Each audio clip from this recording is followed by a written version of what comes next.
Kur'an-ı Kerim'in kendisinde nazil olduğu, 1000 aydan daha hayırlı Kadir gecesini içinde barındıran, başı rahmet, ortası mağfiret, sonu ise ebedi azaptan kurtuluş olan Ramazan-ı Şerif'i geride bırakmanın hüznünü yaşarken, birlik, beraberlik ve kaynaşma zamanı olan Ramazan bayramına ulaşmanın süruru içerisindeyiz.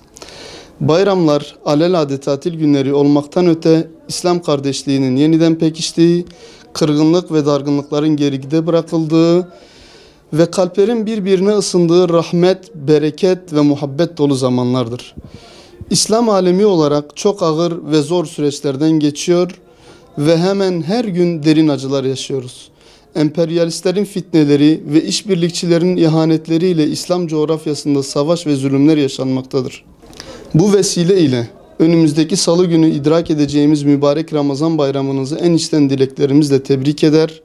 Bu kardeşlik ikliminin memleketimize hayırlar getirmesine, İslam coğrafyasındaki fitne ateşinin sönmesine, Müslüman halkların sahil-i selamete kavuşmasına ve Müslümanlar arasındaki ihtilafların son bulmasına vesile olmasını Yüce Allah'tan niyaz ederiz.